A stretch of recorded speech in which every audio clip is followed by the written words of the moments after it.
Não, eu te mando sim. Então vamos começar hoje falando sobre Platão. Inicialmente eu dividi essa aula, essa apresentação em 3 aulas. Vamos abordar a metafísica e o problema da oralidade em Platão hoje. Nas próximas aulas abordaremos o problema da gnosiologia, da dialética, da estética, do problema ético-político, do problema mitológico e do problema teológico. Se der prazo, a gente faz em 3 aulas, senão a gente estende para mais um. Ok? Apenas relembrando um pouco daquilo que nós falávamos na última aula sobre Sócrates.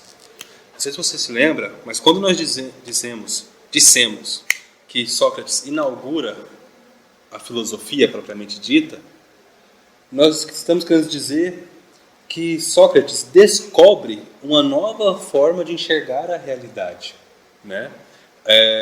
De conhecer, chegar à sabedoria, que a sabedoria não é um construto humano, não sou eu quem a faço, ou seja, ela está fora de mim, e que ela é boa para mim e existe independente de mim, ou seja, ela está acima.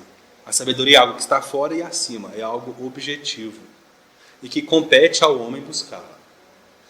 E essa verdade, ela vale por si só. A autoridade da verdade é dada por si só. Eu não preciso ser um político, ou um artista, ou um poeta para ter posse dessa verdade. Qualquer cidadão pode tê-la.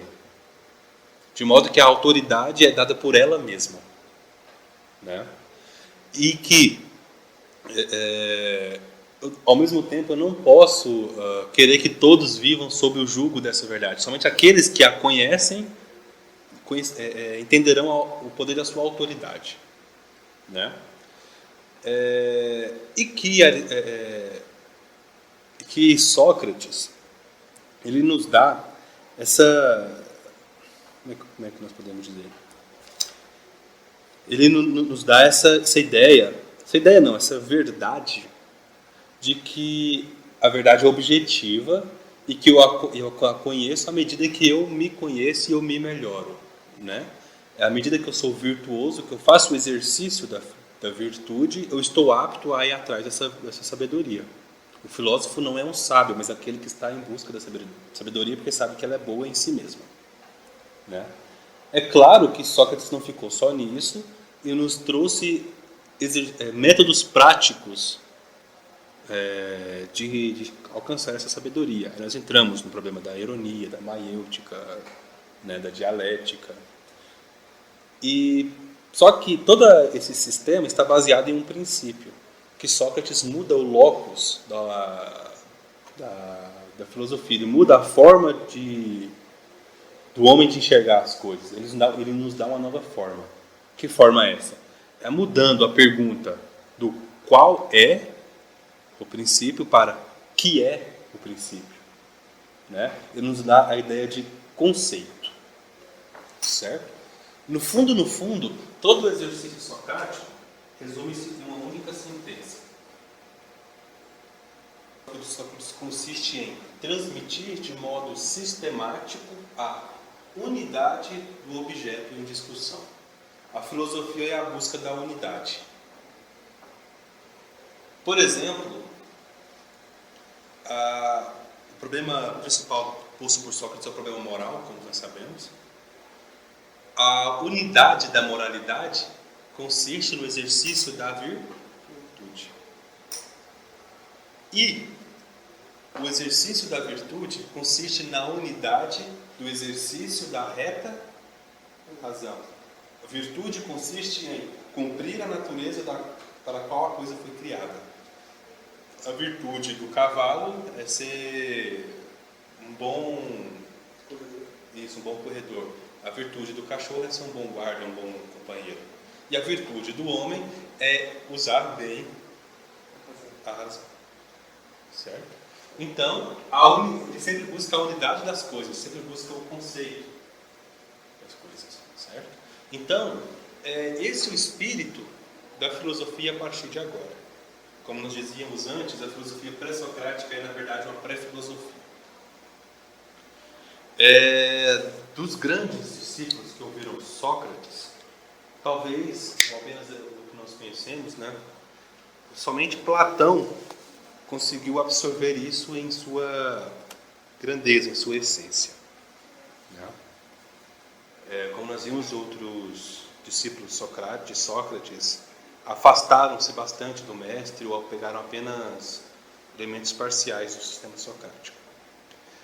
E é então sobre Platão que nós falaremos hoje. Platão, ele é, digamos, o grande pai da filosofia, porque ele é o primeiro a sistematizar uma filosofia. E Aristóteles é aquele que nos fornece um sistema filosófico pronto, acabado. Certo? Platão começa, ele nos dá um sistema e Aristóteles acaba, finaliza esse sistema. Não acabar no sentido de destruir, mas de levar ao termo. Né? De modo que Aristóteles, ele não nega Platão, mas ele confirma Platão, ele só faz sentido dentro do platonismo, mas corrigindo os erros de Platão, né? E transformando aquilo em coisas mais... com as ferramentas propícias que ele mesmo nos dá, transforma a filosofia em algo mais tangível.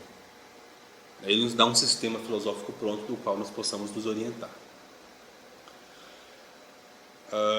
Platão, ele nasce em 427, em Atenas. Ele é filho de uma família aristocrata, né? Sempre envolvido com a política. Ele sempre foi apaixonado pela atividade política, né? E só uma curiosidade, Platão não é o nome dele. Ele se chamava Aristócles. Platão, vem de Platos, né? Significa largo. Provavelmente ele tinha a fronte larga, os ombros largos. Daí veio esse nome Platão. Aí ele estudou a filosofia naturalista e ainda jovem tornou-se discípulo de Sócrates. Depois que ele passou alguns anos com Sócrates, ele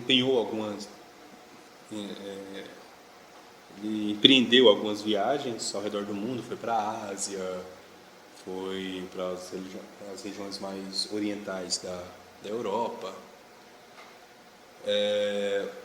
Tentou implantar os seus ideais de política e acabou sendo vendido como escravo, o povo se revoltou com ele.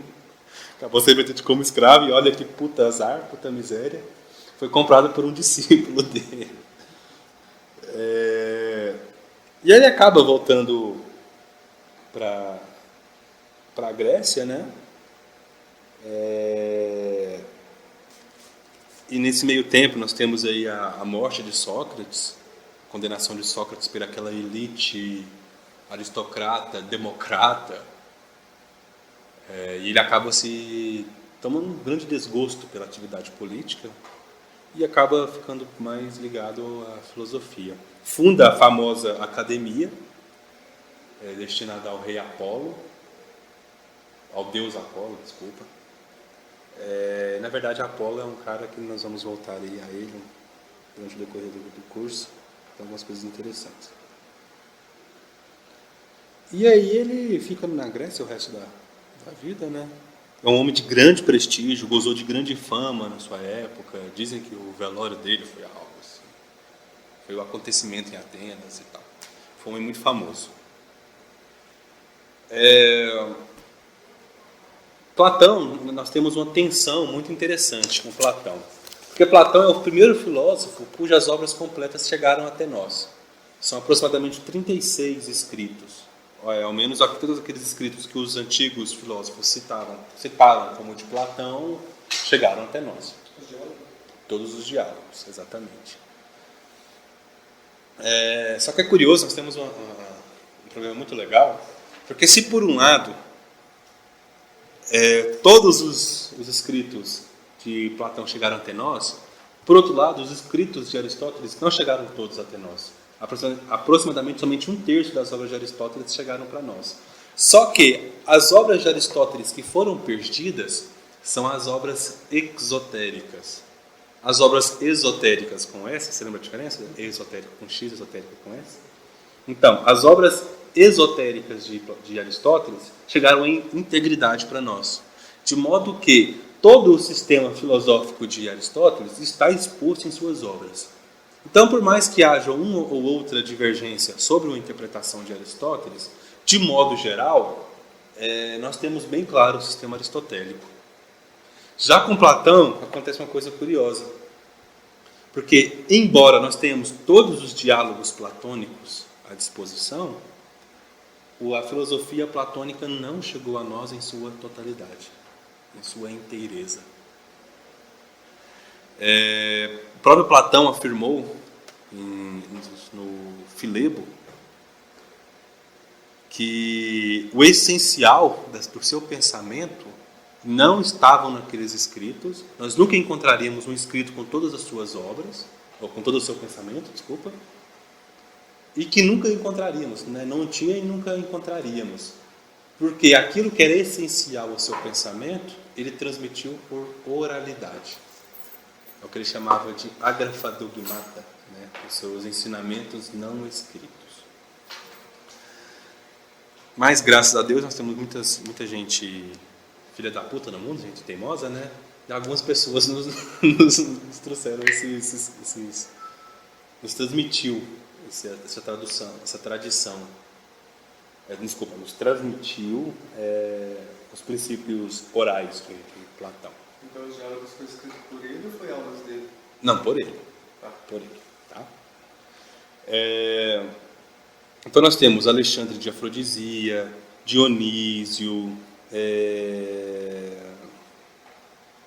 o próprio Aristóteles, Plotino. Todas essas pessoas nos trouxeram os diálogos, certos fragmentos das doutrinas não escritas de Platão.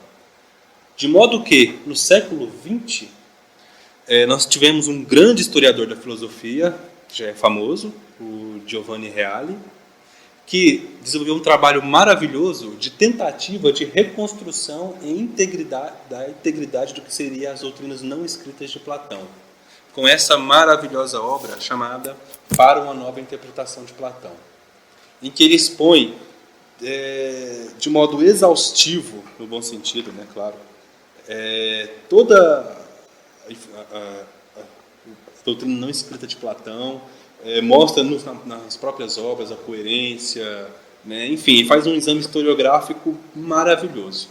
É uma obra, para quem quer especializar-se em Platão, indispensável. Hoje, é impossível levar a sério um trabalho sobre Platão que não leve em consideração as descobertas do Giovanni Reale. Felizmente para nós, ele sistematizou e sintetizou toda essa pesquisa nessa obra, História da Filosofia Antiga, no volume 2, sobre Platão e Aristóteles. Tudo o que ele explicou aqui, ele nos deixa sistematizado nessa obra. Naquela História da Filosofia que você já teve contato, no primeiro volume, ele também expõe esses mesmos ensinamentos, só que de maneira mais condensada, mais resumida. Então, se você quiser conhecer em inteireza esse assunto, esse livro aqui, História da Filosofia Antiga, e esse livro, Para uma Nova Interpretação de Platão, são os mais indicados. Tá? Temos um outro autor, um cara muito estranho, que nós já tivemos a oportunidade de falar em outras ocasiões, que é o Mário Ferreira dos Santos, que também, curiosamente, ele chegou às mesmas conclusões de Platão sobre a doutrina não escrita, e conseguiu sistematizar de modo semelhante, essencialmente o mesmo modo, só que 10, 15 anos antes de Giovanni Reale, em duas obras que eu recomendo demais. Um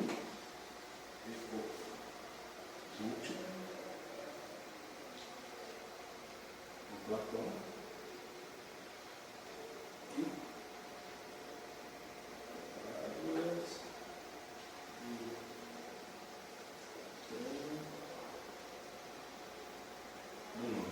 O 1 e o múltiplo em Platão, comentário ao Parmênides, e o Pitágoras e o tema do número,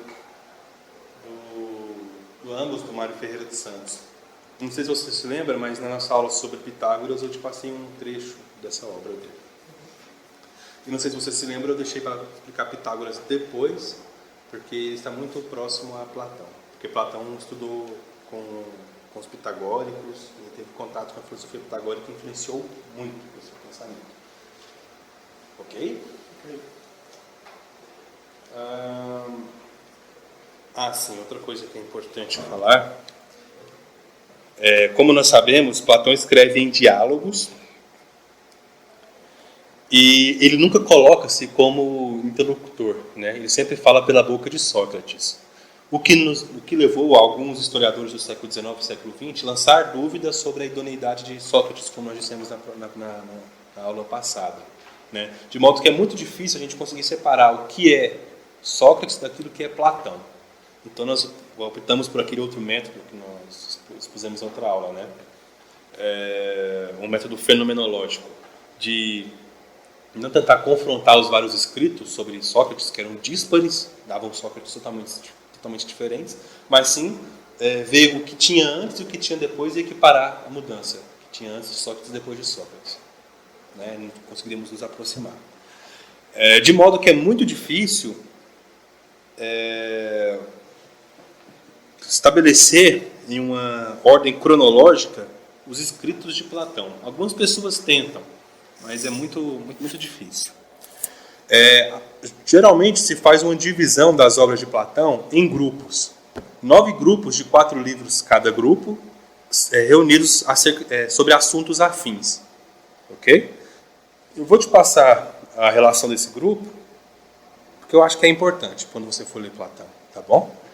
O primeiro grupo, nós temos o diálogo Eutifron, Apologia de Sócrates, importante de ler. Eu acho engraçadíssimo. É maravilhoso aquele livro. Criton, Fédon, importantíssimo ler esse livro. Segundo grupo, nós temos Crátilo, sobre a linguagem, Crátilo. Teeteto, o Sofista e a Política.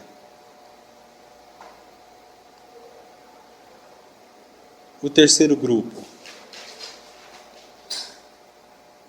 nós temos Parmênides, Filebo, o Banquete e Fedro. Parmênides é um livro importantíssimo de Platão, mas é complexíssimo. Quarto grupo, Alcebíades I e Alcebíades II, Hiparco e os amantes. Quinto grupo, Teages, com Cármides, Laques e Lises.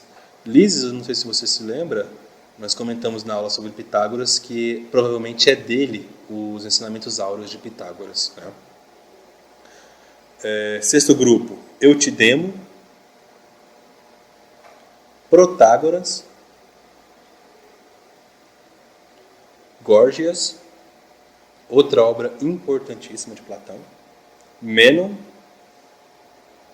Sétimo grupo, Hípias Menor e Hípias Maior, Ion, Menexemo. Oitavo grupo, Clitofonte, A República. É fundamental essa obra, é uma obra essencial de Platão. Timeu, também importantíssimo. Parmênides, Timeu, A República, Fédon, são obras fundamentais do pensamento platônico. Timeu e Crítias. Nono grupo, Minos, As Leis, que provavelmente é o último livro de Platão, Epinome e as Cartas. As cartas também que são importantíssimas. Muitos autores que acontece isso. Sim, os autores... Correspondência deles com outros pensadores, com mulheres, né? Sim, com as mulheres, sim. Os outros Isso, alguns autores do século XIX e século XX... Sim, não. Tem coisas que ele não tratou, Agostinho, por exemplo, tem coisas que ele não tratou na obra dele sistematicamente, tem cartas que são verdadeiros tratados, que falam para uma pessoa só. Exatamente. Se não tivesse a lei, tivesse tido assim, a petulância de ver a correspondência ali, que ele escreveu lá. Aí entra no paradoxo, né? É moral ou imoral fazer uma coisa dessa?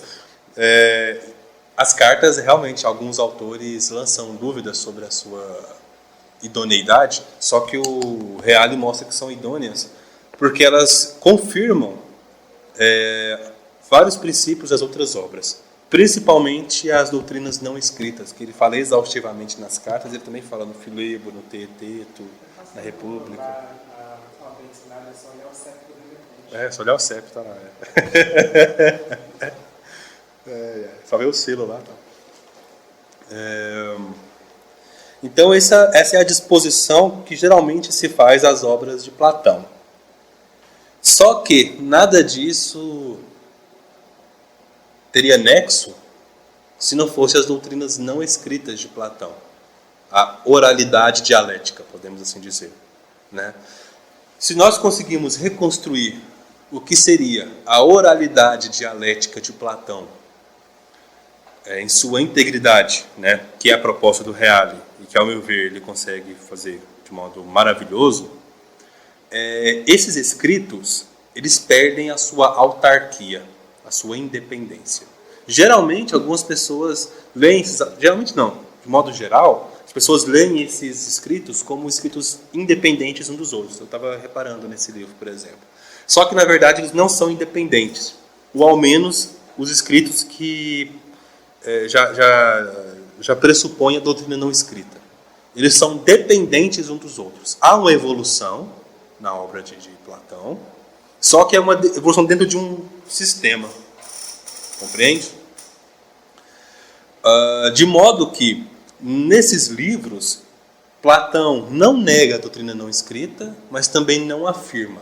Ele indica, através de símbolos, de sinais, essas doutrinas não escritas. Né? Um ponto importante de citar é que Platão ele não negava a possibilidade de se escrever aquilo que ele dizia pela oralidade. Pelo contrário, ele achava que era possível escrevê-la, transmiti-las pela escrita, só que ele não achava prudente e nem benéfico. Ele via a escrita como um certo mal, ele não gostava da escrita. Claro, vamos contextualizar. A Grécia, os gregos, eles sempre prezaram pela oralidade, pela retórica. Nós estamos numa época em que os sofistas nos trazem essa evolução, esse ponto positivo, que é a escrita. E que Aristóteles absorve em inteireza. Né? Tanto é que todo o sistema aristotélico está escrito. Não tem nada ali fora das obras esotéricas substancial a Aristóteles. Né? Tanto é que o próprio Reale ele tem um livro em que ele tenta reconstruir a obra exotérica de Aristóteles com os fragmentos que nos chegaram, né? E você vai ver que não tem nada ali que comprometa a obra esotérica, né? Mas Platão ele via com um certo receio a obra escrita, porque ela podia ser usada para o mal, para um certo oportunismo. E isso não é sem razão, porque o Platão, certa vez ele resolveu sair da academia e dar um curso sobre essa doutrina não escrita, que era uma série de conferências que ele deu acerca do bem. Né? O bem é a ideia suprema, que é a doutrina não escrita de Platão, sobre o bem. E só que as pessoas foram lá e achavam que ele ia falar do bem, ia falar de dinheiro, de mulher, de poder, né? E quando ele chegou lá e começou a falar de números, de formas geométricas, de matemática, de formas, de não sei o quê, as pessoas acharam muito estranho e começaram a hostilizá-lo, a ridicularizá-lo, né? Ele ficou... Teve um mal-estar ali. Ele achou por bem reservar essas doutrinas, não, essas doutrinas maiores a um ciclo reservado de pessoas. Então, aqueles caras que eu brinquei dizendo que são filhos da puta, que teimaram com o mestre, eles não teimaram com o mestre. Apenas eles perceberam que seria possível escrever as doutrinas não escritas, como Aristóteles fez, na Metafísica e no De Anima, principalmente, e no Tratado sobre o Bem. Então, nós vamos tentar entender hoje a metafísica e a cosmologia platônica sob essa ótica das doutrinas não escritas, das doutrinas escritas em unidade. Tá? Se não der tempo, a gente vai para outra aula. Não. Ele parte de um problema muito interessante. Quando ele analisa aqueles filósofos anteriores a Sócrates, ele percebe um problema. Ele percebe que quando aqueles filósofos da physis, como nós dizíamos, falam sobre qual é o princípio das coisas, eles não conseguem nos dar com satisfação qual é a estrutura do princípio que eles falam. Ou seja, eles não conseguem falar o que é. Lembra-se da pergunta socrática? Ok. Eles não conseguem dizer o que é aquele princípio. Conseguem apenas indicar qual é aquele princípio da ordem do mundo. Né? Então, ele percebe que quando eles nos dão, os filósofos da physis nos davam o princípio das coisas, eles não diziam qual era o princípio, qual era a estrutura daqueles princípios. De modo que era necessário procurá-los. Ou seja, ele dizia que aqueles filósofos fizeram uma primeira navegação. Certo? E nessa primeira navegação, eles encontraram os princípios da matéria. Tentaram encontrar os princípios da matéria. Só que era necessário procurar qual era a essência desses princípios da matéria. E aí era necessário que se fizesse uma nova navegação, que ele chama de segunda navegação. Eu não sei das contas, eu esqueci o nome. É um nome grande, feio, diabo. Santo Agostinho fez um carro. É interessante essa imagem, porque esse aqui era um termo usado pelos navegadores gregos.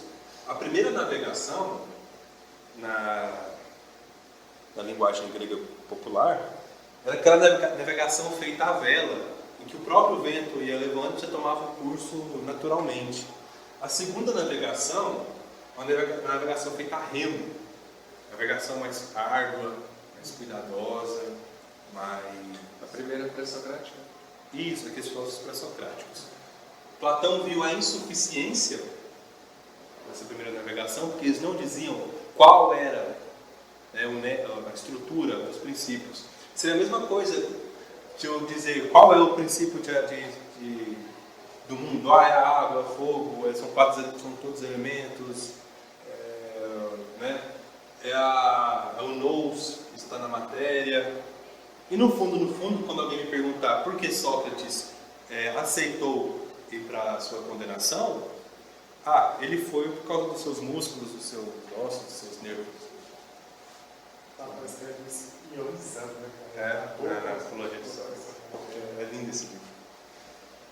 Então, para você ver a insuficiência disso. Quer dizer, é necessário que nós encontremos algo que fundamente, que possibilite a própria matéria. Platão percebe que quando eu me pergunto o que é algo, né, quid est no latim, só lembrando Spengler, né, ele diz que a imagem de Pôncio Pilatos perante Jesus Cristo perguntando quid est veritas, o que é a verdade, o espírito filosófico por excelência. É idiota essa comparação do Spengler, óbvio, porque ali Pôncio Pilatos estava diante da verdade, cara. Mas não é nesse sentido, no sentido do cético, tá? Mas no sentido da positividade, da busca pela verdade acima e fora de nós. Tá? Quando eu pergunto o que é a verdade, não é com o espírito cético de Pôncio Pilatos, mas com o espírito positivo de Sócrates. Quando Platão percebe, e quando nós perguntamos o que é algo, o conceito que nós fazemos deste algo nos revela uma permanência das coisas em sua multiplicidade. Quando eu me pergunto o que é o homem, eu não estou apenas interessado nas estruturas físicas do homem. O homem é um cara que tem cabelo, que tem barba, é um bípede plume, como o próprio Platão dizia. Não é nesse sentido. Mas quando eu pergunto o que é o homem e eu respondo, eu elaboro um conceito sobre ele. Dentro desse conceito, eu coloco alguma coisa que me diz o que ele é, independente de qual homem. Né? Existem vários. Hã? Sim, a essência. Dentro do conceito, eu consigo colocar algo. Só que a essência não era. Uma vez sendo descoberta. Naquela época. É Platão que era descoberta. Né? Então, quando eu percebo, quando eu me pergunto, e no conceito que eu faço na resposta, eu descubro uma constância, Platão vai perceber que não é apenas com os sentidos que eu tenho que fazer essa segunda ligação, mas principalmente com o meu intelecto. Porque só o intelecto consegue compreender as coisas que são eternas, sim, que não mudam na fugalidade da vida. Não é? Aí nós já começamos a dar um passo para responder aquele problema. Nós falávamos sobre Parmênides e Heráclito, o problema do movimento, o ser e o não ser, né? Tudo flui ou tudo está estático. Então Platão percebe, nós temos a matéria. Percebe não, ele atesta, né? Nós temos a matéria. Só que na matéria existem duas formas, dois níveis de matéria. Existe a matéria sensível, que é a do senso comum. Essa matéria, a grosso modo, né, o canetão, o livro, é tudo que tem peso, que tem extensão, tem movimento. Só que também existe uma coisa que não é puramente sensível, mas que também é matéria. E que os filósofos da física também já haviam descoberto, que é a matéria inteligível.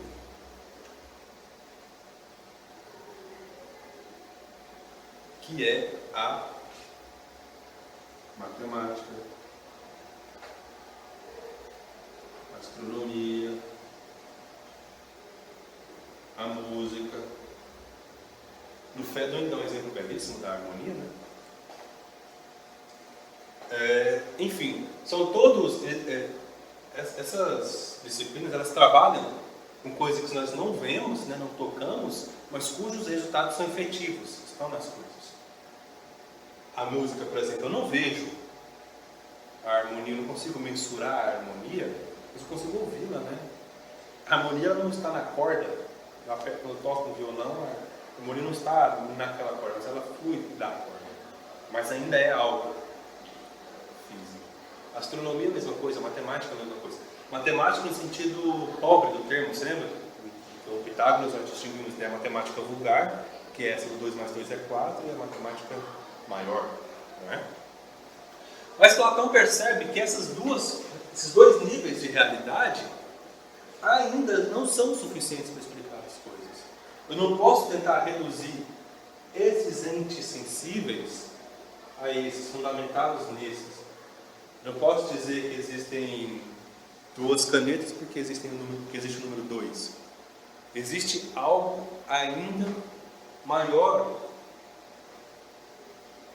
além da matéria. E este algo ainda maior que a matéria, que ele tenta chegar através do que ele chega, por exemplo, através do conceito,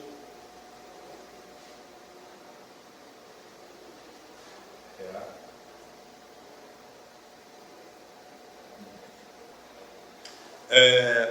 Primeiro ponto. Ideia, na verdade, é uma transliteração. Teve um cara muito esperto, quem fez o favor, porque, na verdade, o termo grego que Platão utiliza é eidos. Aí tem o filho da puta que tem que aparecer aqui. Isso é bom para memorizar. Tá vendo? No início de aula teve uma desgraçado que fez isso. Eu marquei quem foi, 10 anos para ele. Eidos, cujo plural, eu não entendo muito de grego, mas é ideia. Então, um cara muito esperto veio e transliterou, pegou ideia, transformou para o português. Mas o termo correto, a tradução correta é forma, ok? Então, doravante, não usaremos o termo ideia, mas o termo forma. Explico por quê. Porque ideia, na verdade, é uma representação intelectual do objeto, né? Ou seja, é um produto do objeto. Eu tenho em minha frente o objeto e eu abstraio as suas propriedades intelectuais, conceituou, né? Ou seja, a ideia ela é posterior ao objeto. Primeiro existe o objeto, depois eu tenho a ideia dele. Ela é causada. Ela é causada, o objeto é causa da ideia. De modo que, aí que está a definição de verdade, né? Verdade como adequação do intelecto à coisa. Eu tenho a ideia, o conceito, né? Aí eu volto na coisa e vejo se o conceito que eu fiz dela está de acordo com a coisa. Se eu digo que faca corta, não precisa. Ela tem que realmente exercer a função de cortar. Aí isso está a verdade. Quer dizer, pronto, por forma para estudar o Platão, porque você está trabalhando assim, mas não exclua de vez o termo ideia como tradução de eidos, porque na maioria dos filósofos, ideia, ele emprega ideia no mesmo texto como sinônimo de essência, de forma e como conceito. Então, não precisa esquecer, porque ela embaralha as coisas. Mas metafisicamente falando, ideia nós usaremos o termo forma. Porque ideia, como eu disse, ela é um produto do objeto. Mas a forma, pelo contrário, é a causa do objeto. Curiosamente, a palavra eidos, né, ou ideia, ela tem um radical em outra palavrinha grega que traduzindo, teremos o verbo ver, curiosamente. Forma é aquilo que eu vejo com os olhos da razão. Ou seja, quando eu vejo algo sensível do mundo da matéria, do plano da matéria, eu vejo com os meus olhos sensíveis a coisa que é sensível. Mas quando eu procuro aquilo que a coisa é, o seu eidos, a sua forma, essa forma eu só posso vê-la intelectualmente, racionalmente. Ele faz uma analogia com o ver da visão e o ver da intelecção. O que nos demonstra que há um nexo estrutural na realidade. O que significa? Significa que a matéria, significa que essa matéria por si só não se explica e que é necessário algo que explique essa matéria, que seja anterior e superior a ela. A matéria divide-se em duas partes, porque tem uma matéria que é sensível, que eu pego, que eu cheiro, que eu como. Existe uma matéria inteligível, que eu não preciso pegar, mas ainda é matéria, cujos frutos são materiais, como a música, por exemplo. Eu não vejo a música, mas eu ouço a música. Não preciso mensurá-la, ninguém mede. Pode medir a duração da música, mas não a música em si, né? Então, é necessário que haja algo que determine as coisas sensíveis, que diga o que as coisas sensíveis são. O que as coisas sensíveis são é a forma. A forma é a causa das coisas sensíveis. Então, em Platão, nós já temos aqui uma divisão. O mundo sensível, né? E o mundo das formas. Certo? Dois mundos. Dois níveis, né? Porque, na verdade, isso é bom você ter perguntado, é muito importante. Comumente, você vê nas Wikipédias da vida, a expressão, vou botar um acento bem grande, mundo das ideias. É errado, tá? A gente falou disso hoje. Falou hoje? Tá bom. Porque ideias não é ideias, é forma. E mundo não é mundo, mas é topoi. É lugar. É o lugar das formas. Os urânicos. Isso. É o hiperurânico, como traduzimos para o português. É um lugar que está acima do mundo sensível. Está acima do céu, né? Hiperurânico. Ou seja, as ideias estão em um lugar, não em um mundo separado, mas estão em um lugar separado deste. Tá? Então nós temos dois níveis de mundo. O mundo sensível e o mundo das formas, que é o ser das coisas.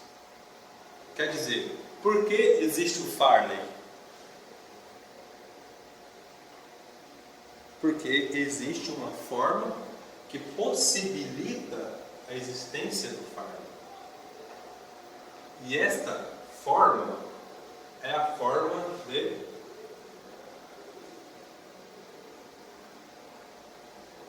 homem, por exemplo. Existe o apagador físico sensível. Mas por que existe esse apagador, existe um outro apagador, existe um outro apagador, e se eu queimar esse apagador, continuará existindo apagadores no mundo? Porque existe uma forma do apagador.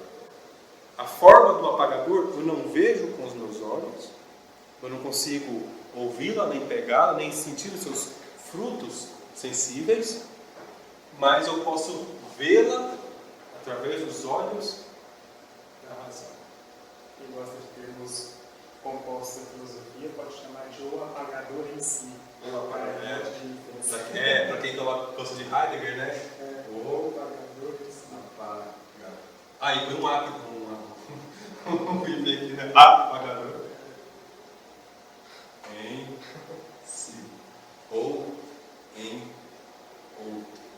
Ou de. Se gostar de volta para si. Se você gosta de rei, Volta para si significa em si e por si. por si.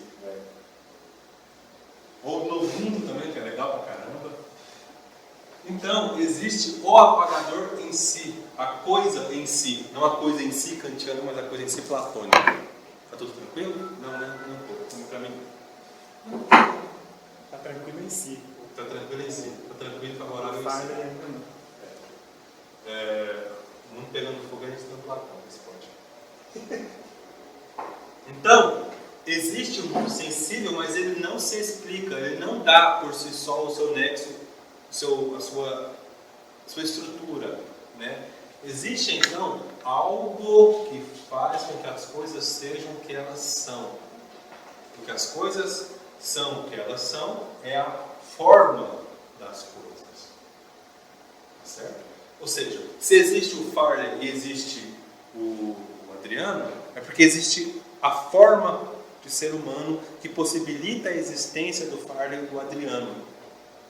Nesse mundo sensível que é o mundo das multiplicidades, do mundo da contingência, do movimento, da fugalidade. Então nós temos essa tensão. Por um lado nós temos as coisas sensíveis que passam, que é movimento, né? A contingencialidade das coisas, que é muito fugaz, a realidade sensível, né? A categoria do mundo é o movimento, o mundo sensível, você está na cosmologia aqui agora, né? Começando justamente pelo dever. Pelo dever. Exatamente. A categoria da matéria é o devir.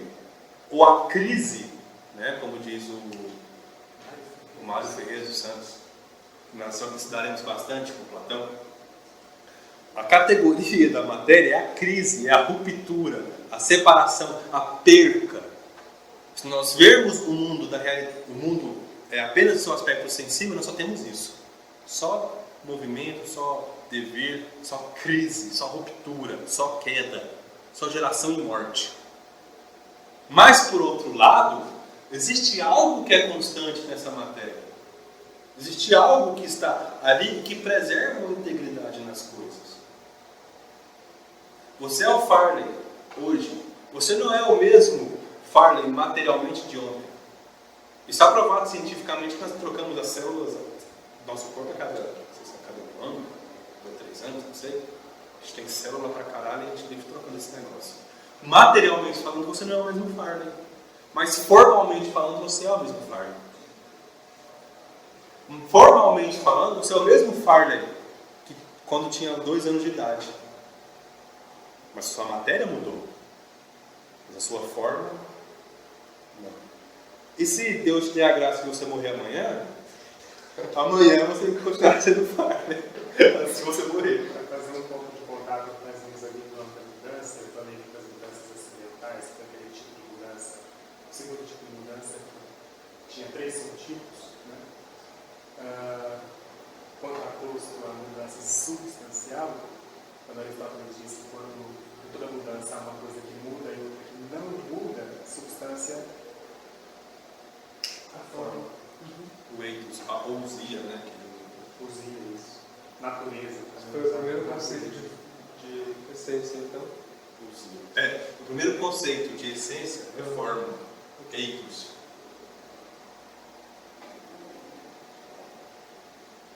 Certo? Existe um nexo entre a forma e o mundo sensível. Ou seja, não há uma forma desligada e um mundo desligado. Existe um nexo entre eles.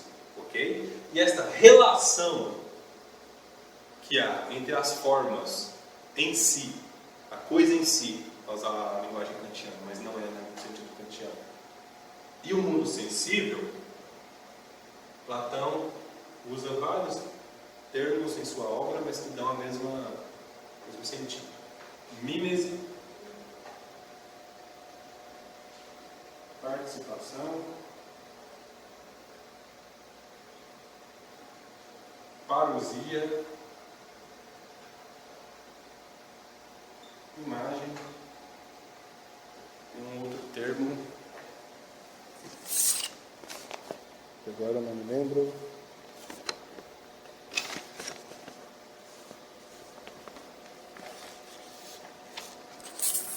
Comunhão.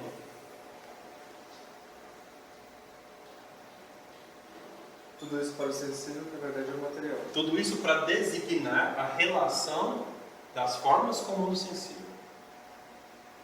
Ok? As coisas sensíveis imitam as formas, mas são sempre imperfeitas em relação à forma. Você é o Farley, mas você nunca será o ser humano perfeito, porque o ser humano perfeito é a forma de ser humano, que contém em si todas as perfeições de ser humano.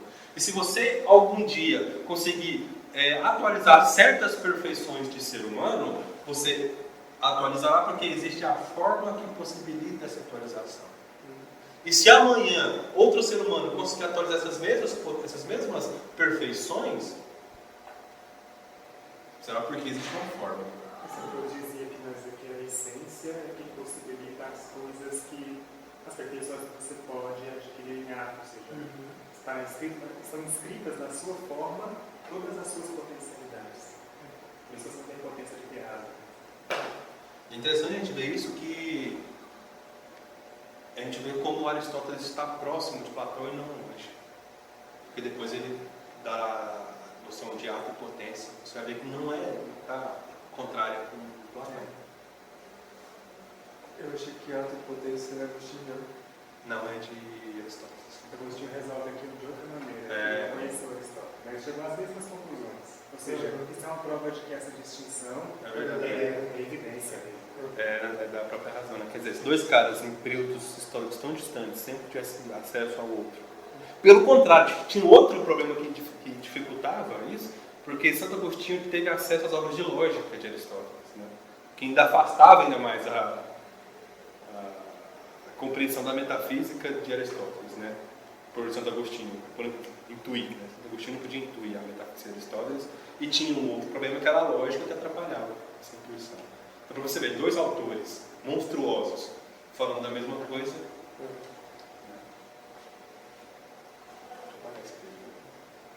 O Santo Agostinho descreveu as categorias. Agora, Mas as categorias, na verdade, ela mais atrapalha isso do que ajuda, né? falou de substância e de todos os acidentes. Mas quando chegar em Aristóteles eu vou explicar um pouco isso.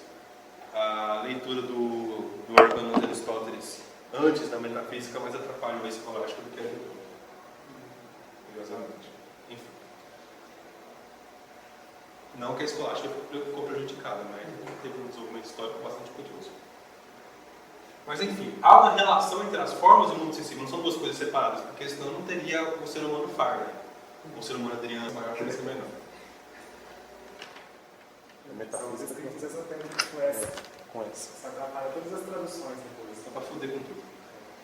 Então, há uma relação entre as formas e o mundo sensível. O mundo sensível, ele participa das formas.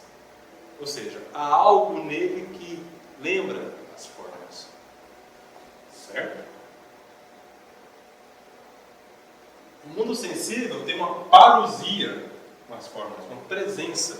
Significa que há uma presença, há uma necessidade das formas. Por quê? Seria muita coincidência no mundo que um conjunto assim. O apagador é apagador porque tem forma de apagador. Isso. Porque seria muita coincidência que houvesse um apagador, naquela mesma outra sala houvesse um apagador com os mesmos nexos estruturais complexos que tem um apagador. Agora você imagina um ser humano com todo o seu conjunto de potencialidades. Porque todo ser humano tem um conjunto de potencialidades mais ou menos iguais a todos, salvo dificuldades, necessidades físicas, intelectuais, coisas acidentais, né, ao ente. Mas, substancialmente falando, todos os seres humanos têm o mesmo conjunto de potencialidades. São mais ou menos iguais. Aliás, são iguais, essencialmente falando. Agora você imagina que coincidência terrível que dois seres humanos existissem. Imagina o conjunto complexo que é um ser humano, se não existisse a forma. É necessário que haja algo que faça com que o ser humano seja ser humano. Cara, imagina que milagre, se não há uma forma humana, que milagre seria você olhar para esse quadro e o mesmo sistema nervoso do seu olho conseguir processar a mesma imagem que o Adriano processa e fazer com que o seu cérebro faça a mesma leitura que o dele, que a sua barriga doa de fome igual a dele, você tenha sono e precisa se alimentar, precisa beber água, você pense, você raciocine igual a ele. Imagina que coisa incrível. Agora você imagina 200 milhões de brasileiros com esse mesmo nexo, com essa mesma estrutura. O que explica isso? Explica que há uma forma que possibilita essa multiplicidade de coisas. Uma forma de homem. Da mesma forma que há uma forma de apagador. A forma é quase como uma forma. Sim, uma forma, exatamente. Tem uma forminha aqui, onde você preenche a matéria. É como fabricar em série. Isso. Vamos dizer salsicha, mas o homem... Você faz homens como você faz salsicha, graças a Deus, né? Embora hoje em dia todos os homens parecem que saem da mesma fábrica, né? Todo mundo pensa igual. Existe um nexo estrutural entre a forma e o mundo da matéria. Ou seja, existe algo em você que é permanente, que faz com que você seja o que você é, mas de uma maneira muito mais pobre do que a forma que você deveria ser. Existe a forma de homem. Existe o Farley que tenta imitar a forma de homem. Que tenta participar dessa forma de homem. Tenta tomar parte dessa forma de homem. Mas nunca será o homem porque é uma versão muito pobre dessa forma. Lembra que no mundo do povo grego tinha uma concepção cíclica de coisas, né? Ou seja, o homem está sempre tentando chegar aqui no auge e sempre cai. Ele nasce, quando tiver o auge, cai. O homem sensível, ele tenta participar, tenta chegar à forma. Quando ele chega no seu ápice, ele madeira abaixo. Mas, graças a Deus, se o Farley morrer, ou se o Adriano morrer, ou se eu morrer, a raça humana continuará. Porque Não faremos de forma humana. Porque não matamos a forma humana. Graças a Deus, né? Imagina a responsabilidade de chegar lá no céu lá do que responder por toda a forma humana. Cada ser humano, eu acho que devia, se eu fosse o organizador do universo, eu faria cada ser humano com uma forma única, como são os seres puramente espirituais. Angélica. Mas espera lá, devemos passar mais aqui. Platão deu um puta de um passo. Ele demonstrou que existem coisas que são necessárias para que as coisas materiais existam. Porque seria uma tremenda coincidência que o meu cachorro morra e amanhã continue nascendo cachorro. Quer dizer, o meu cachorro existir independente do cachorro em si existir. A forma em si do cachorro não precisa do meu cachorro para existir. Porque se meu cachorro morrer amanhã, depois de amanhã nascerão outros cachorros. Nós temos então as formas que fazem com que as coisas sejam o que elas são e não outras coisas. Só que as formas, você poderia perguntar, de onde veio essa porra dessas formas? As formas não se explicam por si mesmas. Aí Platão faz o que seria a segunda parte da segunda navegação. Essa é a primeira fase da segunda navegação. Ele descobre as formas das coisas em si. O homem em si, o apagador em si, a caneta em si. Mas existe algo que fundamenta a coisa em si, porque ela também não subsiste na eternidade. Mas aliás, antes de eu dar continuidade aqui, eu preciso falar uma coisinha. Existem algumas características para... Gascou? Nem vou vomitar não. Existem algumas características da forma para que nós possamos identificá-la como tal. A primeira característica das formas é a inteligibilidade.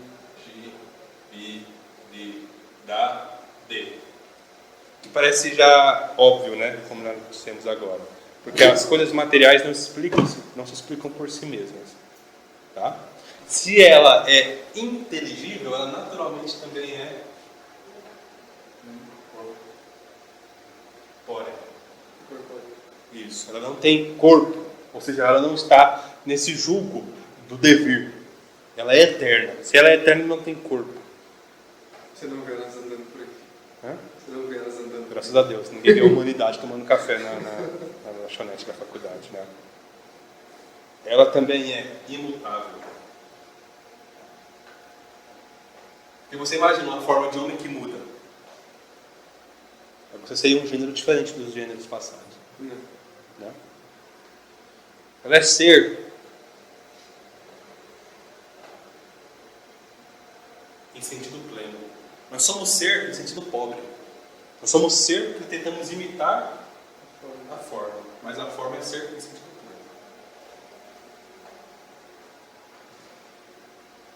pleno. Ela tem perseidade. Ela é evidente de per se. Ela é auto-evidente. Ou seja, a forma de ser humano ela é auto-evidente no ser humano. Eu vejo um ser humano e com os olhos da minha inteligência eu consigo enxergar a forma de ser humano no ser humano. E ela é unidade. Ela unifica os múltiplos. Eu tenho Farley, eu tenho o Adriano, eu tenho o Wallace, eu tenho a Inácia, eu tenho o Padandés. E a forma de ser humano abarca todos eles. É único.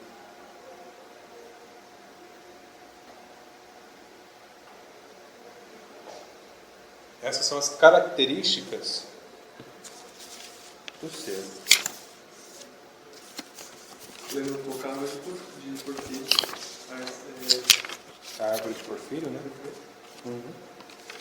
Exatamente. Gêmeo, né? Isso.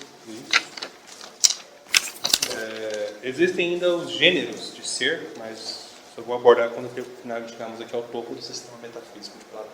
Eu vou abordar agora. Por que, além da ideia de homem, cara, Platão é artista. Entendeu? Porque além da ideia de homem, existe algo que fundamenta a ideia de homem.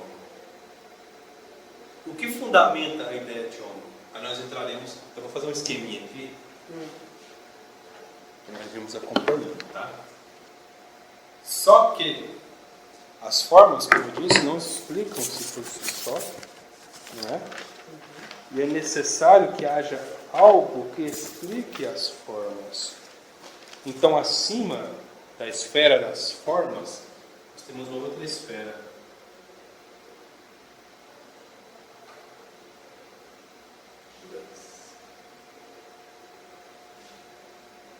Você lembra como é que se fala leis em grego?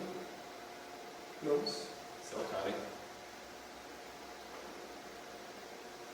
E qual palavrinha tem origem na palavra nomos? Essa eu não vi. Números. Pitágoras.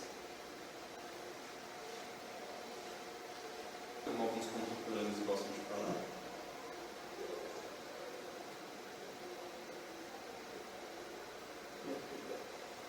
Essa é a ideia. Acima das formas, existem as leis. Olha no desenho Super Choque tinha os métodos humanos. É, tinha o método humano. O método piroca, né? Tudo do método humano.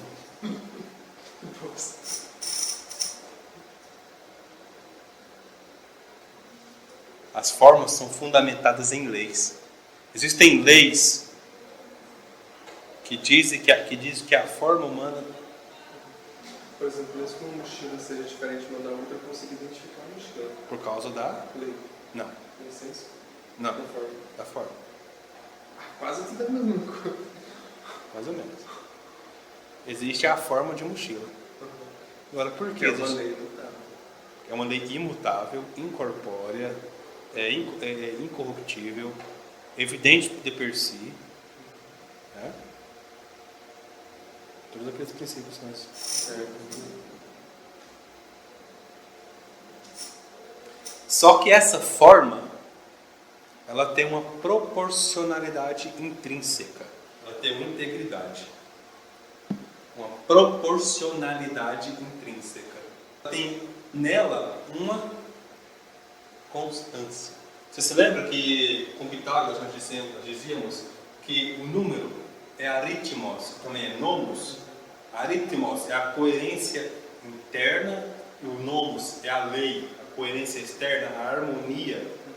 Pois é, as formas ela tem nomos, ela tem leis, ela obedece a certos princípios que fundamentam a forma. E aqui nós entramos com Mário Ferreira dos Santos. Os princípios de que Platão fala chamam-se décadas. Décadas de 10, tá? São 10 princípios que fundamentam as formas. As categorias platônicas, como dizem alguns. Unidade. Relação, oposição, superação.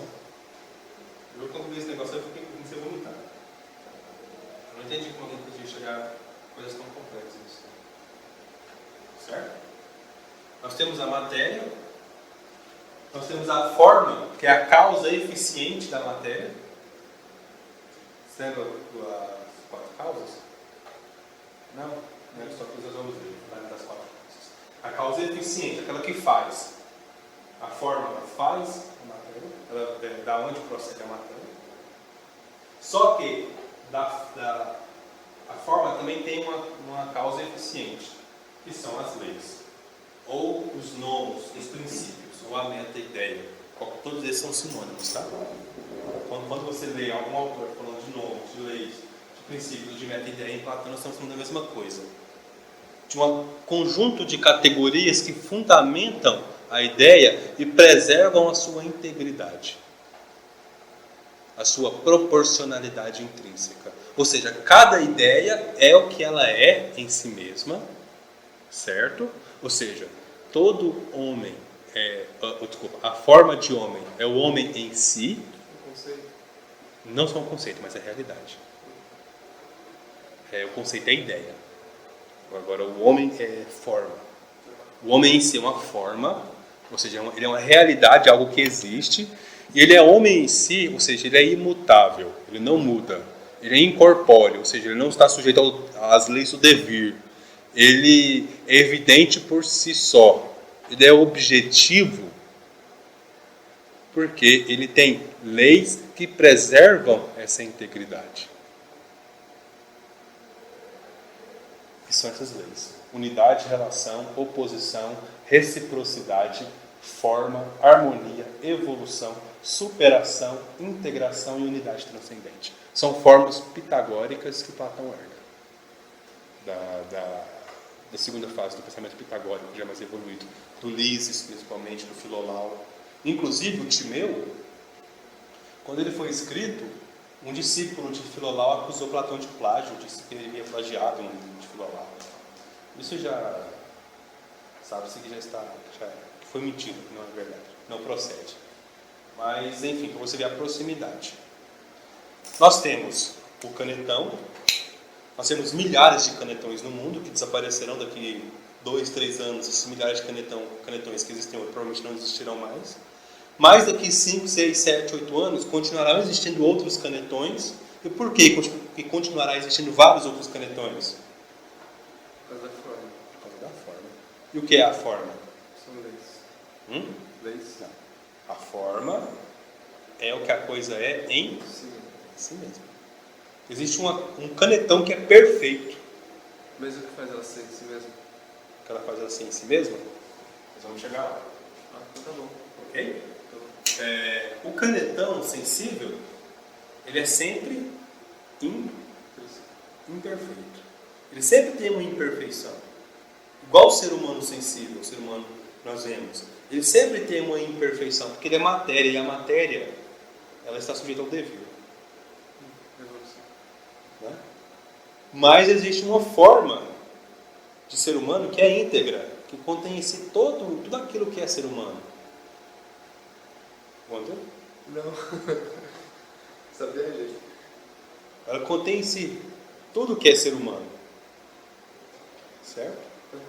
Ou seja, ela fundamenta os seres humanos particulares. Ela tem uma integridade, uma inteireza. E como nós conhecemos a forma, recapitulando, está através dos seus elementos: a incorporeidade, a inteligibilidade, a imutabilidade, a perseidade e a unidade. Ou seja, quando eu, analisando as várias realidades, consigo chegar a um conceito, ou seja, eu consigo abstrair o conceito de algo que contém em si todos esses elementos, eu chego à ideia, à forma, desculpa. Eu chego à forma. Ou seja, eu vejo... E a partir dessa forma você consegue julgar os outros. Sim, eu consigo deduzir as coisas. Né? Eu vejo o Farley. Eu vejo que vocês são seres humanos, mas não são o mesmo ser humano. Eu vejo que vocês têm diferenças. Um é mulher, outro é homem, um é alto, outro é baixo, um tem cabelo branco, outro tem cabelo preto, um é doido, o outro não é. Um é sério, o outro é mais alegre. Um estuda, o outro não. O Wallace é burro, os outros são inteligentes. Mas nós ainda somos seres humanos. Não o mesmo ser humano. Nós somos seres humanos do mesmo modo. E nós somos seres humanos do mesmo modo porque existe algo acima do ser humano que possibilita a existência do ser humano, que é a forma, que é perfeita. Todos nós temos imperfeições, mas a forma é perfeita. Por quê? Porque eu não posso abstrair da forma uma perfeição que a forma não tenha. O Farley não pode atualizar uma potência que não é inerente ao seu ser, usando a linguagem aristotélica. Aristóteles deixa essa coisa mais exata. Ou seja, você não pode ser algo que a raça humana não pode ser. Você não pode ser anjo, porque a sua forma não é de anjo, nem capeta. A sua forma não é de capeta. Você pode ir para o inferno, mas você não vai ser capeta. É uma potencialidade, né? É? O inferno não é potencialidade. Nem potencialidade. Não? Não, você não tem potencialidade de ser capeta. O que indica a sua potencialidade? Estou usando a linguagem aristotélica. O que indica a sua potencialidade? O que dá a sua potencialidade? Quem dá a sua potencialidade? Inteligência, razão. Não, isso é a sua essência, né? A sua essência. A sua essência é a sua forma. A sua forma. Né? Em linguagem platônica, o que dá a sua capacidade de você fazer as coisas? A sua forma. A potência em linguagem aristotélica. O que te faz exercer o que você... O que te faz ser o que você pode ser é a sua forma. Você não pode ser algo que sua forma não é. Compreende? Você não pode ser um anjo. Humano. Hã? Ser humano. Sim, você pode isso. Você pode realizar o que um ser humano faz porque você é ser humano. Você não pode ser um carrinho de corrida porque você não tem a forma de um carrinho de corrida. Todo homem tem capacidade de ser. Define virtude. Nesse contexto nós estamos trabalhando aqui, virtude é a capacidade do homem de realizar a sua natureza, a natureza para a qual ele nasceu. A essência do homem, a natureza humana é a razão, inteligência e vontade. Então, a virtude do ser humano é exercitar a sua inteligência e a sua vontade, ter domínio sobre a sua inteligência e a sua vontade. Mas voltando aqui, quero encerrar 9h30, já vi que não vai dar tempo, nós finalizamos a metafísica platônica hoje. Não tem problema, na próxima hora a gente continua. Nós temos as formas, que é causa da matéria, não causa material, não é matéria a coisa, mas é eficiente, ela quem faz a matéria. E que nós teremos quando entramos na cosmologia, veremos o demiurgo, que é um negócio complicado pra caramba. Nós temos acima das formas aquilo que faz com que a forma seja tudo isso.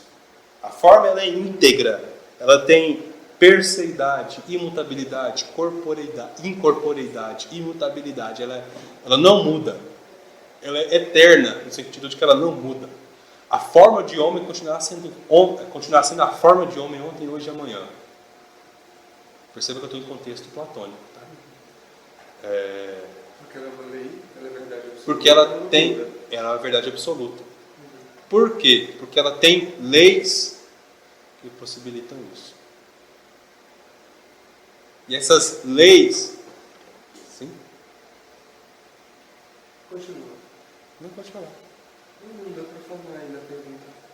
E essas leis, elas são a causa da forma. Quando essas leis estão em relação uma com as outras, elas preservam a integridade da forma. Sim. É a partir disso que vai chegar no demiurgo. O demiurgo é quem faz isso. Quem vai definir as leis. Isso, o demiurgo é quem faz Ele isso. chegou às leis, então precisa de alguma coisa Que plasme essa forma. Isso é o demiurgo. Entendi. Esse é o demiurgo.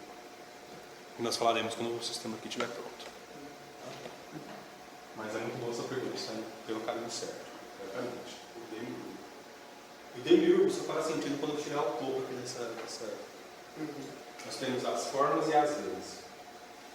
As leis preservam a integridade das formas e a forma preserva a integridade das coisas sensíveis.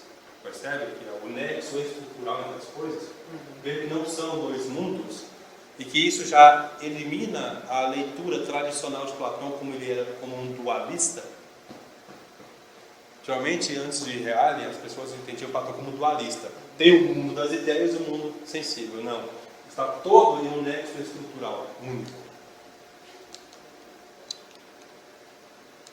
Eu vou exemplificar isso aqui para não ficar muito no campo da abstração. Eu tenho Fardo. Qual o nome do seu pai, Fardo? Antônio.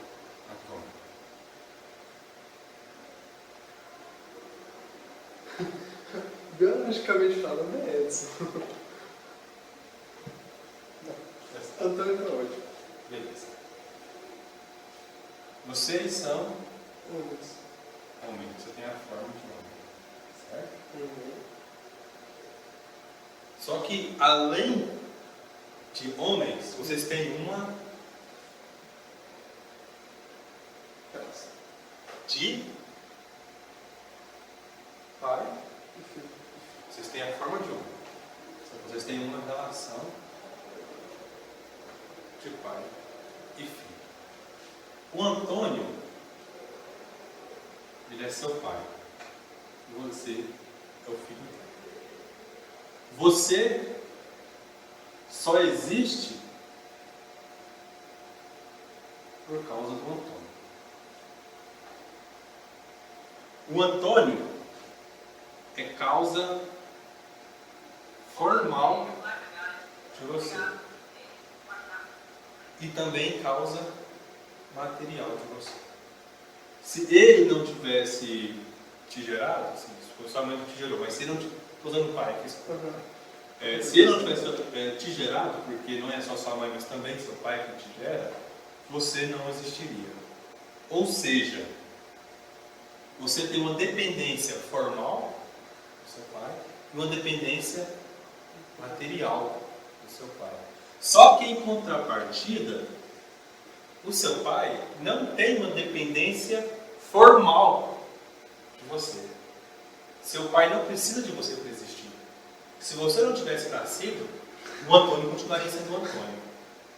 Então ele tem uma dependência, ele tem uma independência material de você. Mas formalmente, ele tem uma dependência no que tange a relação. Ele é independente de você materialmente, mas formalmente, no que tange a relação, ou seja, no que tange a pai e filho, ele depende de você. Porque o Antônio, suponhamos que você seja o primogênito, ele só se tornou pai a partir do momento em que te gerou. E você só se tornou filho a partir do momento que foi gerado. Está conseguindo entender? O seu pai só é seu pai por causa do filho. É uma coisa também que a relação de mão dupla. Isso. Uma coisa depende da outra. Isso.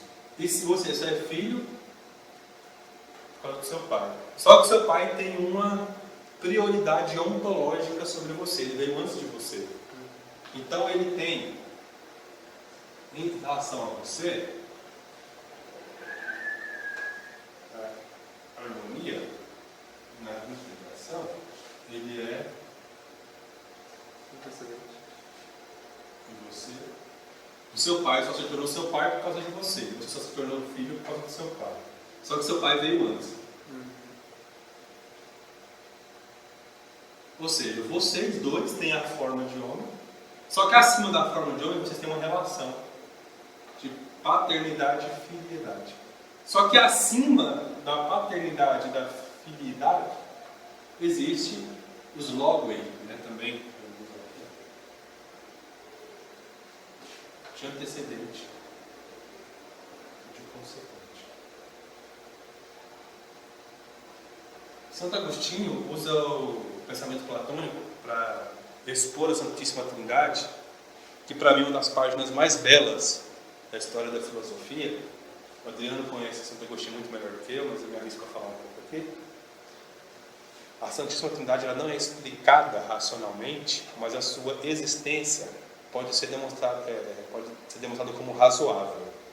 Tá? A Santíssima Trindade é um mistério da fé cristã, mas ela não é irracional, ela é razoável. E Santo Agostinho tenta demonstrar essa razoabilidade com Platão. O Filho, o Deus Filho, só é filho por causa do Deus Pai.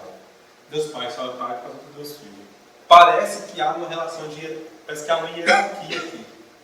Parece que há um consequente e um antecedente aqui. Como de fato acreditam os arianos, os hereges orientais. Só que, se levarmos em conta que o Pai é eterno e o Filho é eterno, essa geração ela é eterna. Então o Filho só é filho do Pai e o Pai só é pai do Filho por causa de uma geração eterna. Eu acho isso de uma beleza. E a única coisa que os distingue é a relação. Que eu entendo. Onde acaba a relação, eles são a mesma coisa. Porque, na verdade, o ser que eles são é o mesmo ser.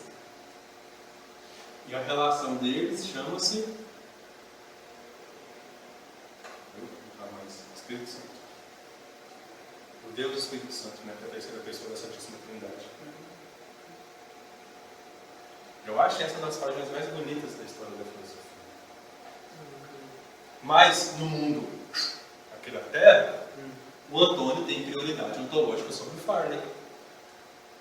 E o Farley é dependente formal e materialmente do Antônio. Por quê? Nós temos a matéria, que é o Farley e o Sr. Antônio. Nós temos as formas de Farley e Sr. Antônio. E nós temos as leis de paternidade e filidade, representadas pelas várias leis da década. Relação, reciprocidade, intensidade. Tá? E o que faz as leis gerarem as ideias, as formas, nós chamamos de logoi. As razões intrínsecas dessa lei. Como assim? Dentro da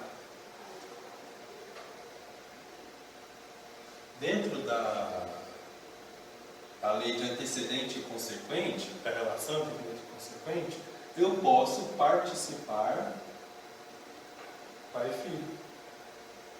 A relação de pai e filho só existe porque existe uma relação anterior a ela, que é antecedente e consequente. São leis.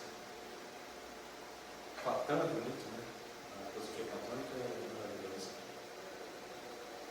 E tudo isso, da sua época, bem à frente da sua época. Como é que é? Muito à frente da sua época. Ah, é maravilhoso. É perene. A filosofia de Sócrates, Platão e Aristóteles é uma filosofia perene. Sabe o que é perene? É que não muda, né? Isso. O tempo atravessa os anos. Não os... não os seus anos. Com 2 anos. Com 2 anos. Anos, que ultrapassa os anos. Aquela filosofia de princípios imutáveis. Sócrates, Platão, Aristóteles, Santo Agostinho, São Tomás de Aquino, Duns Scott, Scotus Eurígena, Mostra escolástica, né? Santo Anselmo, Até o Leibniz. que foi o responsável por popularizar o termo filosofia perene, que na verdade foi criado por Agostinho Steu, um renascentista. Tivemos que criar a filosofia perene porque nós esquecemos que a filosofia era perene. O Hegel, diz o Berkeley, ele é um misto de gênio filósofo com um profeta gnóstico autodivinizado. Tem uma tensão em Hegel que você nunca sabe quando que está falando ali é o filósofo ou um profeta que conhece o mundo desde fora. Eu estava falando sobre isso com o Padre João essa semana, porque eu estava lendo sobre Hegel, estava muito empolgado. Essa semana eu estava lendo sobre Nietzsche e foi um banho de água fria. Sim. Conversando com ele, porque eu estava com muita dificuldade de procurar na aula para tentar entender melhor. Hegel é fudido. Se você quiser, um dia desse a gente pode ficar só por Hegel. Só por conta de Hegel. Naturalmente. Sim, mas depois nós vemos É, filosofia perene. a gente Nós já vamos planejou, segue planejando. Eu posso apresentar o Hegel, que eu acho importante, Kant, eu acho Isso. importante. Ele, como eu disse, ele não afirma nem esconde a doutrina não escrita, que eu ainda não cheguei. Aliás, eu cheguei sim com os nomes, a doutrina não escrita. Mas ele dá pistas, né, simbólicas, referências obnubiladas nos seus escritos sobre essa doutrina não escrita, essa estrutura metafísica. E uma coisa que é interessantíssima é que a academia... No Nietzsche. Hã? No Nietzsche. Peraí, eu vou chegar a Nietzsche. Tá. A academia ela é consagrada ao Deus Apolo. E nas obras do Tineu, do Gorgias, das leis e da República, Sócrates, os interlocutores de Sócrates, aliás, o próprio Sócrates sempre usa a expressão Apolo. Você já leu algum escrito de Sócrates? Não. Às vezes eles estão por Zeus, como eu não pensei nisso antes, por Zeus isso é verdade, por Zeus isso é incrível, por Hera. Nesses escritos mais densos, que são os mais ricos do Platão, virou a expressão por Apolo. Apolo, segundo a filosofia pitagórica, usando o hífen moderno, Apolo, sem polaridade. Aquilo que é uno. Aquilo que não tem polaridade, que não tem dois, é um. Que é a, como nós veremos no final aqui, o que está no topo da cadeia platônica. O uno. Apolo, ele designa o uno. Apolo, sem polo, é uno. Ou seja, é o objeto próprio da razão. O uno é o objeto próprio. Já estou adiantando tudo aqui, já estou desgraçando com tudo aqui. O uno, a ideia, a forma do uno, é a forma central do sistema platônico. É o que almeja a minha inteligência. É por isso que Apolo é considerado o deus da razão. Atena da sabedoria, né? Mas o Apolo é da inteligência, da vida intelectual. Em contrapartida, nós temos o deus Dionísio, ou Baco, né? Daí a palavra bacanal, por exemplo. Bacanal era uma festa, deus Baco, todo mundo comia todo mundo, e todo mundo dava para todo mundo, e todo mundo embora com gonorreia no outro dia. Todo mundo com cheio de vinho e tal. Enfim. Então, há o deus da luxúria, do prazer. O deus do vinho. Do vinho, sim. Do vinho e do bacanal, né? Da putaria. Da felácia, nesse caso. Grandes pequenos. Não, grandes, né?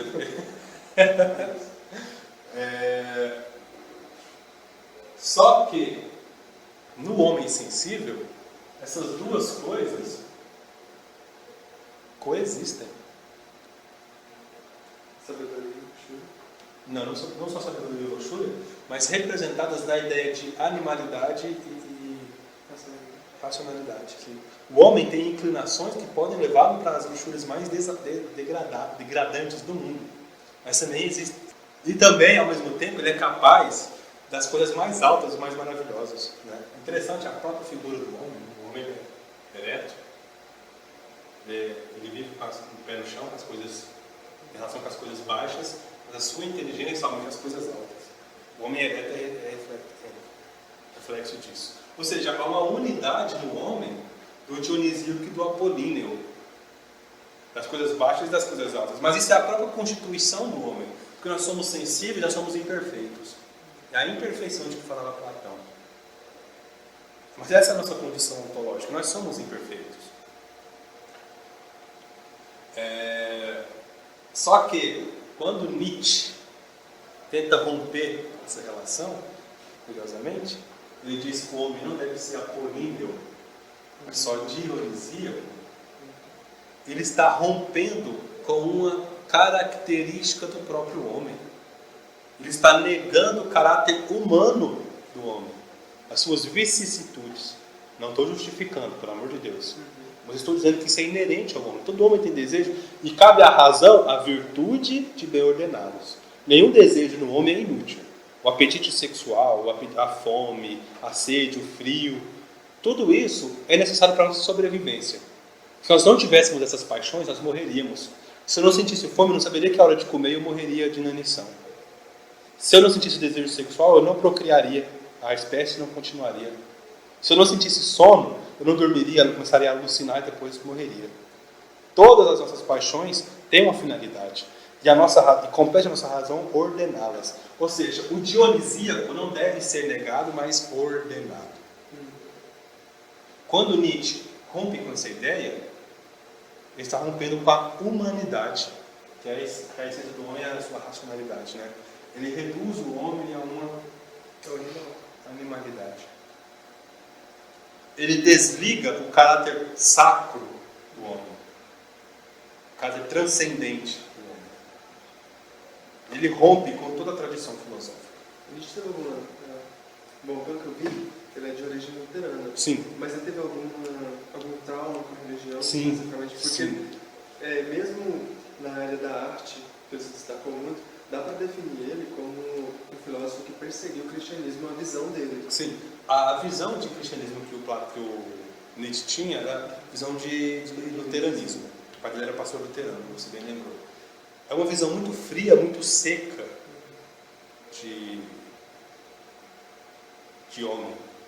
Porque ele via o homem como essencialmente corrompido, totalmente corrompido, a natureza humana, os luteranos, né? E negam totalmente o homem dionisíaco, os luteranos. Eles supervalorizam o apolíneo em detrimento do dionisíaco, os luteranos. Nietzsche faz justamente inverter a fórmula. Ou seja, ele tem uma caricatura e ele toma isso como o cristianismo universalizado e inverte a fórmula. Dizer que o último cristão morreu na cruz. Uma pessoa que é ateu, ela não acreditaria em Jesus. Não, mas... Mas pode chamar de Jesus histórico. o preço histórico da época estava em alta. Também. Não, mas ele remete muito como ele acreditava em divindade mesmo. Sim, dizem que ele negava o Deus das instituições, né, da igreja. Com relação a isso ficou bem parecido, porque na verdade ele estava mais combatendo a religião do que Deus em si. Isso, a briga dele tanto é que quando ele fala que Deus morreu, ele não está matando Deus, ele está anunciando a morte de Deus que havia sido institucionalizada antes, né? Pelo materialismo. Parece ser tipo uma metáfora. Sim. Até porque também você não mata o que não existe. Então, para ele matar Deus, eu teria que acreditar que ele existe. Então, se não, Deus morreu, mas não foi Deus, não foi Nietzsche que matou ele, ele apenas anunciou. Ele anunciou que as Ele pessoas é tipo o São João do niilismo, né? Ele não é o verbo, mas deu testemunho do verbo. Então, Nietzsche não matou Deus, mas deu testemunho da morte de Deus.